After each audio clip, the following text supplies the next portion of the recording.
नमस्कार दोस्तों, मैं हूं जिग्नेश परमार और आप सबका स्वागत करता हूं मेरे चैनल निवेश ज्ञान में।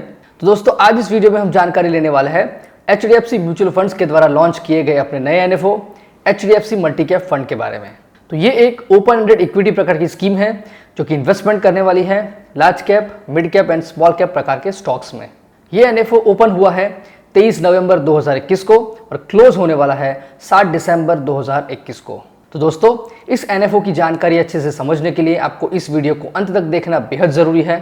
अगर आपको ये वीडियो पसंद आए तो इसे लाइक करें, कमेंट करें, शेयर करें और अगर अभी तक आपने चैनल को सब्सक्राइब नहीं किया है तो जल्द से सब्सक्राइब कर लें। तो ये शुरू करते हैं HDFC मल्टी कैप फंड के बारे में। दोस्तों, ये NFO मल्टी कैप कैटेगरी का है और इस कैटेगरी के हिसाब से जो मार्केट कैप होता है वो सभी कैटेगरी में 25% होना चाहिए, यानी कि लार्ज कैप में 25%, मिड कैप में 25% एंड स्मॉल कैप में 25%। ये मिनिमम एसेट एलोकेशन क्राइटेरिया है। तो अब यहाँ पर बात यह आती है कि मल्टी कैप ही क्यों, ऐसा क्या है मल्टी कैप प्रकार की कैटेगरी में जिसकी वजह से हमें इसमें इन्वेस्टमेंट करना चाहिए। तो आइए देखते हैं इसकी कुछ वजह कि क्यों हाल की परिस्थिति में मल्टी कैप में इन्वेस्टमेंट करना फायदेमंद साबित हो सकता है। तो शुरुआत करेंगे इसकी रिस्क रिटर्न प्रोफाइल से।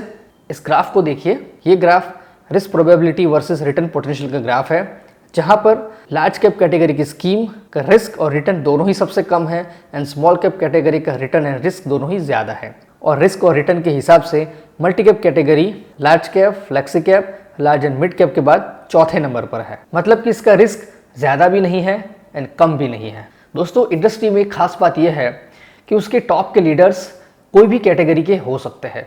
वो ऐसा ज़रूरी नहीं है कि हर सेक्टर के टॉप के स्टॉक्स लार्ज कैप कैटेगरी के ही हो, वो मिड कैप के भी हो सकते हैं या तो फिर स्मॉल कैप के भी हो सकते हैं। तो मल्टी कैप कैटेगरी प्रकार की स्कीम में इन्वेस्टमेंट करने से ही हमें सारे सेक्टर्स के लीडर स्टॉक में इन्वेस्टमेंट करने का मौका मिल सकता है। दोस्तों, मल्टी कैप कैटेगरी का बेंचमार्क है निफ्टी 500 मल्टी कैप 50-25-25। मतलब कि नेशनल स्टॉक एक्सचेंज में लिस्टेड टॉप के 500 स्टॉक्स में से ही मल्टी कैप कैटेगरी के स्टॉक सिलेक्शन होता है, जिसमें 100 large cap, 150 mid cap and 250 small cap category के स्टॉक्स इंक्लूड होते हैं। तो अब हम मल्टी कैप कैटेगरी के बेंचमार्क की कंपैरिजन करेंगे निफ्टी 500 के साथ। दोस्तों, निफ्टी 500 से निफ्टी 500 मल्टी कैप 50-25-25 ज्यादा बैलेंस्ड है, जिसकी वजह है निफ्टी 500 में लार्ज कैप के 78 स्टॉक्स है, मिड कैप के 15 स्टॉक है एंड स्मॉल कैप के 7 स्टॉक है। जबकि निफ्टी 500 मल्टी कैप 50-25-25 में लार्ज कैप के स्टॉक्स है 50, मिड कैप के हैं 25 एंड स्मॉल कैप के हैं 25।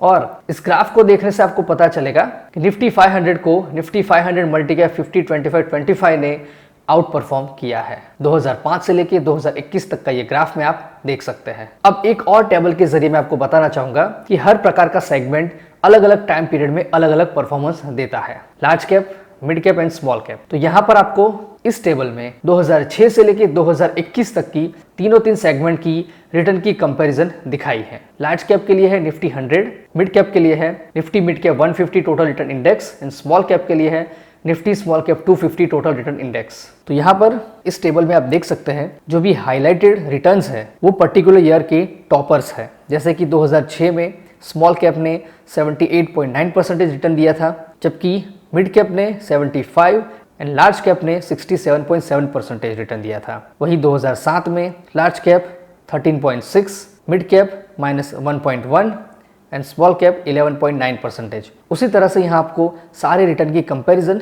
दिखाई है। तो इस टेबल के जरिए आप देख सकते हैं कि हर बार कोई एक ही सेगमेंट टॉपर नहीं होता है। यहाँ पर लार्ज कैप 6 बार टॉपर था, mid cap 3 bar and small cap 7 बार। हम इस आंकड़े को अनदेखा नहीं कर सकते। अगर हमें अच्छा रिटर्न चाहिए, हमें ये सारे सेगमेंट में ही इन्वेस्टमेंट करना पड़ेगा और वो भी एक साथ में। अब हम कोई भी एक सेक्टर में इन्वेस्टमेंट करके रिस्क नहीं ले सकते। तो इसीलिए तीनों सेगमेंट में एक साथ इन्वेस्टमेंट करने के लिए मल्टी कैप कैटेगरी की स्कीम सबसे बेस्ट है, क्योंकि सेबी की गाइडलाइन के हिसाब से तीन सेगमेंट में मिनिमम इन्वेस्टमेंट होना चाहिए 25%। इससे ज़्यादा रख सकते हैं लेकिन इससे कम नहीं रखना है। मीनवाइल गवर्नमेंट ने भी इकोनॉमी को बूस्ट करने के लिए काफ़ी अच्छे स्टेप्स लिए हैं, जिसमें banking sector, telecom sector, manufacturing sector और साथ में डिसइन्वेस्टमेंट एंड प्राइवेटाइजेशन पे भी काफ़ी फोकस किया है। तो इसकी वजह से हमें और भी सारे नए प्लेयर्स, नए स्टॉक्स मिल सकते हैं इन्वेस्टमेंट करने के लिए। अभी एक और टेबल के जरिए मैं आपको बताऊंगा कि फाइनेंशियल ईयर 2021 से लेकर 2024 तक का सेक्टर वाइज एस्टिमेटेड ग्रोथ क्या हो सकता है। तो यहाँ पर आप इस टेबल को देखिए जिसमें सेक्टर्स है 2014 से लेकर 2021 तक का CAGR रिटर्न है और एस्टिमेटेड ग्रोथ रिटर्न है 2021 से 2024 तक का। जैसे कि कंज्यूमर अब तक का -8%, लेकिन अगले 5 साल में 45% का एस्टिमेट किया गया है। उस तरह से कॉर्पोरेट बैंक्स एंड फाइनेंशियल 7% और 31%, मटेरियल्स 15% और 26%। इस तरह से industrial, health care, retail banks and financial, consumer staples, information technology, tobacco, energy, utilities and telecommunication services, सारे सेक्टर्स के अब तक के ग्रोथ एंड एस्टिमेटेड ग्रोथ की जानकारी इस टेबल में दी है। तो अभी अच्छा मौका है मल्टी कैप कैटेगरी में इन्वेस्टमेंट करने का और इसीलिए इस मौके का फायदा उठाते हुए HDFC ने अपनी मल्टी कैप कैटेगरी की स्कीम को लॉन्च किया है। तो अब हम देखेंगे इन्वेस्टमेंट स्ट्रेटेजी के बारे में जो कि HDFC मल्टी कैप फंड के फंड मैनेजर के द्वारा अडॉप्ट की जाने वाली है। यहाँ पर 60 से लेकर 75% तक का investment large and mid cap category में हो सकता है और स्मॉल कैप का इन्वेस्टमेंट हो सकता है 25 से लेकर 14% तक। इन्वेस्टमेंट फोकस एंड स्टाइल है growth, value and turn around और सेक्टर का सिलेक्शन बेंचमार्क के आधार पर किया जाएगा। तो अब बात करेंगे स्कीम के फंड फैक्ट्स के बारे में। स्कीम के फंड मैनेजर है Mr Gopal Agarwal. Proposed date of allotment है दिसंबर 10, 2021।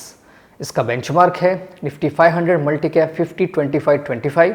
अब बात करें एग्जिट लोड की। अगर आपने अलॉटमेंट के 1 साल के अंदर ही कुछ भी रिडम्पशन या स्विच किया तो आपको 1% का एग्जिट लोड एप्लीकेबल है और 1 साल के बाद कोई भी एग्जिट लोड एप्लीकेबल नहीं है।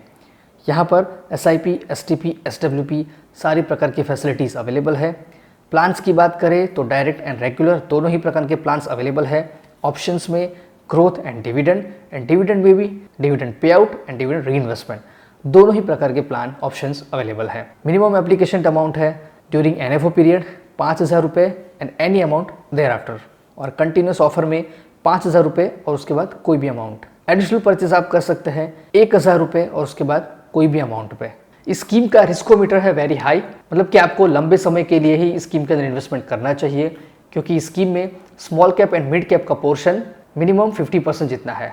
इस स्कीम में टैक्सेशन इक्विटी का एप्लीकेबल है, कोई भी लॉक इन पीरियड नहीं है और अगर आपको इस स्कीम के अंदर इन्वेस्टमेंट करना है तो आप AMC की वेबसाइट के जरिए या तो फिर कोई भी MFI certified mutual fund distributor के जरिए इस स्कीम के अंदर इन्वेस्टमेंट कर सकते हैं। दोस्तों अगर आप इस NFO में इन्वेस्टमेंट करना चाहते हैं तो अपने पर्सनल फाइनेंशियल एडवाइजर से एक बार सलाह जरूर लें। तो दोस्तों ये थी सारी जानकारी HDFC मल्टी कैप फंड के बारे में। मैं आशा करता हूँ कि आपको ये सारी जानकारी अच्छे से समझ में आई होगी, पसंद भी आई होगी। अगर ऐसा है तो इस वीडियो को लाइक करें, कमेंट करें, शेयर करें और अगर अभी तक आपने चैनल को सब्सक्राइब नहीं किया है तो जल्द से जल्द सब्सक्राइब करें ताकि ऐसी और भी जानकारी आप तक जल्द से जल्द पहुंच सके। दोस्तों मैं जिग्नेश परमार अब आपसे विदा लेता हूं। मिलते अगले वीडियो में ऐसे ही महत्वपूर्ण जानकारी के साथ। जय हिंद, जय भारत।